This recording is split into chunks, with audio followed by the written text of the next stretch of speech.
ফেরেশতাদের কাবা বাইতুল মামুর 7 আসমানের উপরে। এটা কত বড় শোনেন। শুনেই বলেন প্রতিদিন এই আল বাইতুল মামুর ফেরেশতাদের মসজিদে 70,000 ফেরেশতা ইবাদতের জন্য চান্স পায়। একবার ঢুকে যে বের হয়ে যায় কিয়ামতের আগে দ্বিতীয়বার আর তারা চান্স পাবে না। ওইটা শেষ। এরপরে সিদরাতুল মুনতাহা সীমান্ত বৃক্ষ, এটা আরো বড়। ফেরেশতাদের জ্ঞান সীমানা ওইখানেই শেষ।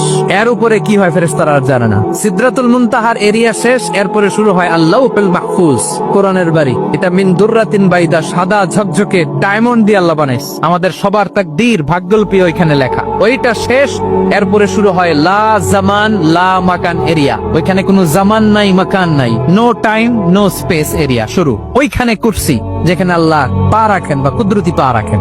বড় রাজা বাদশারা সিংহাসনে বসে পা রাখে একটা টেবিলের উপর, শাহী টেবিল, ওইটার নাম কুরসি। আল্লাহ বলে ওয়াসিআ কুরসিয়ুহুস সামাওয়াত ওয়াল আরদ। আল্লাহর এই কুরসিটা এতক্ষণ যা বললাম এই সবগুলার চাইতেও বড়।